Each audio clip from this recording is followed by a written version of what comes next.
start off with some more clouds across the area this afternoon, but starting to see some of those clouds dissipate as we do get that flow from the southwest. Let's talk about these temperatures because they have dropped from yesterday. In addition to our temperatures dropping and those dew points pretty low, we're definitely feeling that fall-like weather. As you can see here, normal for today, usually we're at about 67 today. We hit the high of 59 degrees, so that puts us about 8 degrees below where we are typically at, nowhere near those record temperatures of 87 degrees back in the early 2000s. And I don't think there's anyone complaining about that low record, 37 degrees.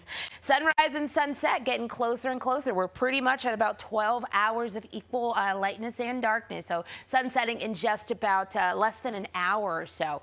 Temperatures, we're in the 50s and 60s across the area right now. Moving into tonight, we'll be dropping down into the 40s and 50s for most of us. Portions of the Hudson Valley likely to dip down into the 30s, and you do see areas along our coast there, across the island and then down the Jersey Shore, and some portions of inland Jersey still holding on to that cloud cover. Either way, it's going to be a chilly night.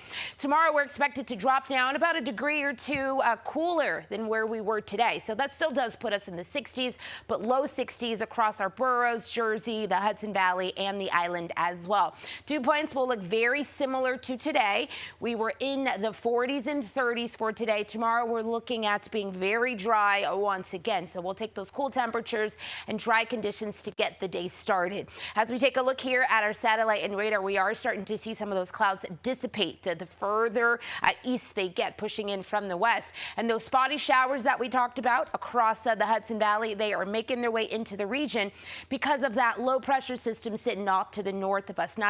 Not expected to impact us here across the city. That same low bringing some of that wintry weather across Canada. We're also not going to see that here across the tri-state. In fact, we start tomorrow off dry, but tomorrow evening we do have the possibility of seeing some of that wet weather build in, especially the further south you go from the city. As we roll over into Tuesday, that same low pressure still bringing some showers in earlier in the day. We get some sunshine filtering in later on Tuesday.